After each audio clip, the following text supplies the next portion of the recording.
Today is Monday, March 27th, 2017. My name is Eric Striffler, and I'm going to try to answer 10 of your questions in 10 minutes. Start the clock. At Craft Tanner on Twitter says, how did you get the idea for this new review format? It's such a cool idea. Thank you, first of all, Tanner. Hello, Tanner. I've been reviewing movies for years. I took some time off, but I get bored of things very easily, and that's kind of a problem on the internet, because you basically have to just find something and do it forever without changing like that, because and anyone will tell you consistency is in the top 3 things that they'll tell you that you need if you want to be successful on YouTube, and that's why I've only been as successful as I've been, and I love it. I love where I'm at, but it's because I get bored, I change things up constantly. And every time I do that, I think people go away and disappear. That said, I got bored of just talking to the camera. Also, as much as I clearly love to talk, I kind of wish I didn't. Like, I wish it wasn't just me, saying, like, here's my opinion on a movie. Even though, of course, I'm kind of doing that right now. But, there you go.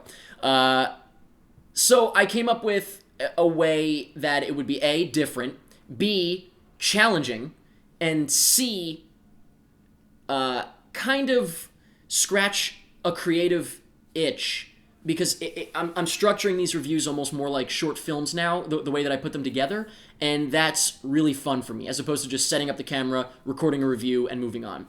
That said, I love watching reviews of movies on YouTube. I love looking up movie reviews of a movie I've just seen and sitting there for like 20 minutes and watching all my friends' reviews. Just for me personally, that was no longer as interesting. And last point on this, I don't want to be a film critic. Like, I didn't grow up thinking that I want to be a film critic or anything. I just like talking about movies. So I started doing it on YouTube and kind of fell into it. And I still have fun doing it, but now I'm having a lot more fun with the current review format. So, yeah. Carson Bailey on Facebook says, hey Eric, do you still see yourself becoming a film director someday? Nice. If not, has something else stolen your heart? So that's Carson Daly, under a pseudonym, by the way. Do I still want to, am I remembering it correctly, do I still want to be a filmmaker? Yeah. Well, it's kind of funny to say, do I want to be one, because I kind of have already made, who decides that? I feel like I am a filmmaker.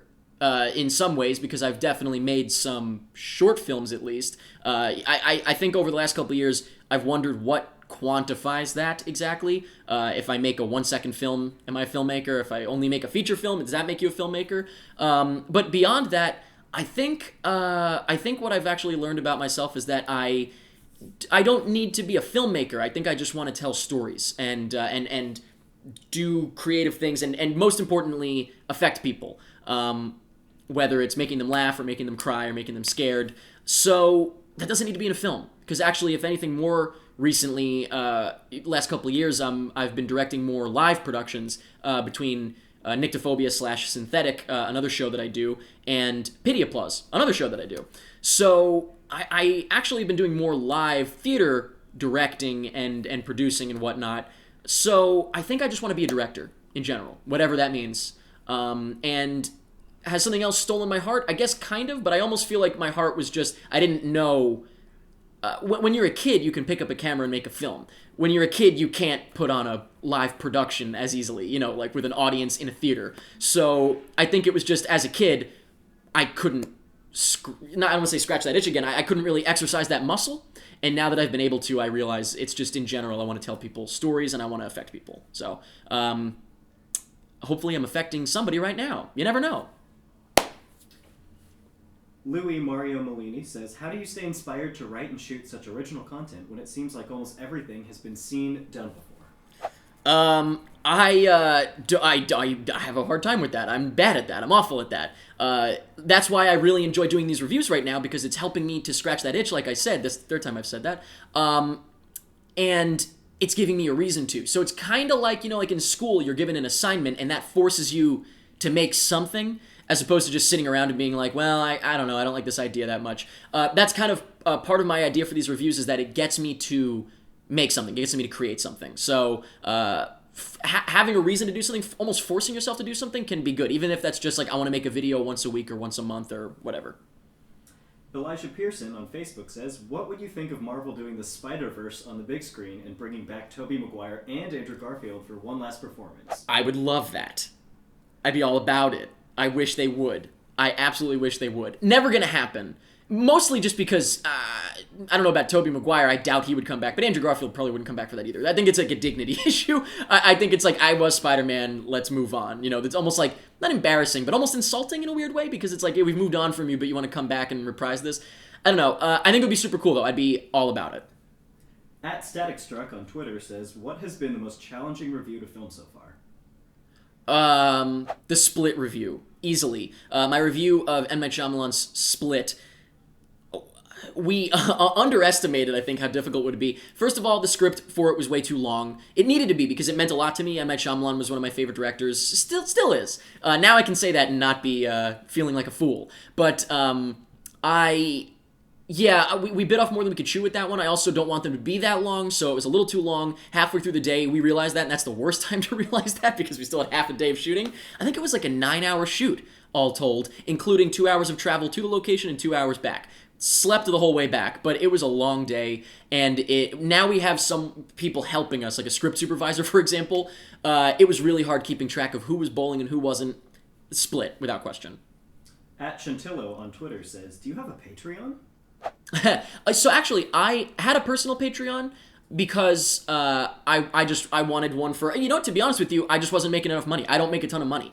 And I was like, damn, I don't want to get a job, because then I won't have time to do all of these YouTube things, or Pity Applause, anything. Like, anything that I do, I just wouldn't have as much time for. And genuinely, my reaction is, you know what, I don't have a ton of money to eat, I'm gonna make it work, because the alternative is I don't have time for the stuff I love doing.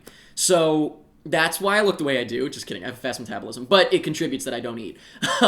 So I had a personal Patreon, and I actually stopped using it because I wanted to put all of my focus. Like, if you're on that Patreon, it's not running anymore. It's a like per creation thing, and I'm not posting creations anymore. I'm gonna probably get rid of the page at some point too, because I really want to focus on the Pretty Much It Patreon. Because it means a lot to me to rebuild Pretty Much It. You know, it kind of dropped off a little bit. I got busy with some other stuff. Changes happened, and I really want to get back to it, and I'm really passionate about it again, so I'm putting all my effort behind Pretty Much It, and I stopped my own Patreon. And I'm able to eat, so don't worry about me. I got food. At Cade_under says, how regularly do you think we can expect to see new commentary tracks? New commentary tracks, we're going to do them sporadically until I set the goal at $2,000 on Patreon, which might sound insane, but we were up to almost $4,000 when I was really doing commentary tracks like every week or so. I understand that that's what people really, really wanted, and I'm excited to do them again. You guys know me if you've been around for a while. I wouldn't do this if I didn't want to do it. And so I'm excited to do them again, but I'm hoping that we can get it up to half of what it was before I can get them going weekly again. Honestly, if people that were there just hop back in, we can get them going weekly, like, next week. So we'll see. But we're going to do them sporadically regardless. I'm excited to do some more. Josh Needle on Facebook says, which do you think is more harmful for film fans? Being more cynical about a film or to be more optimistic? I think too much optimism is going to make you cynical after a while, because you're going to let your heart be broken over and over again. Honestly, I think cynical is thrown around a lot. I'm called cynical a lot just because I expect more out of my entertainment. I'm sorry. I don't know what to tell you. If your movie sucks, I'm going to say it sucks. We got a minute left. How many questions have I answered? 8. You got 2 Shit. more. Okay. Will Spaeth on Facebook says, Will Smith? Spaeth. Who would win in a fight? A shark with bears where its pectoral fin should be, or a bear with sharks where its 2 front legs would be? On land or in the sea? On a beach within 10 Wait, feet of the ocean. It says the answer? Specifies. I'm going with the first one. Great. Sorry. Brendan Day on Facebook says, Last you one. recently got a shout-out from Cobster on The Wanger Show. Do you think you'll ever appear as a guest on their show or a guest on Schmoes Know anytime soon? Not a bad idea. I don't know. Might have to wait and see. Maybe less than a month, but I would say wait and see. Hey! So I answered 10 questions in 10 minutes. I sped up a lot toward the end there, but I did it. So, hey, if you want to be a part of this in the future, keep an eye out on social media, Facebook and Twitter. That's where I'm asking for now. And, maybe this will become a thing. If you want me to answer your questions, I think this is kind of a fun way to do it. Speed it along, 10 minutes, 10 questions. Please let me know in the comments what you think of this. If you find this interesting, entertaining, if you'd like me to keep doing it, or if you want me to shut my stupid mouth. It's up to you. It's really not up to you, but I'm curious what you think. Thank you very much for asking questions, those of you that did. Keep an eye, like I said, on social media to see when I'm asking for questions again, asking for you to ask questions. If you'd like to see some more videos, you can click, I don't know, there's probably stuff on the screen right now. Who am I kidding? Where is it? I couldn't tell you right now. If you'd like to subscribe and see more videos as soon as they go up, you can click right here, and leaving a thumbs up ain't gonna hurt you. Thank you very much for watching, and that's pretty much it. That's cute. Cool.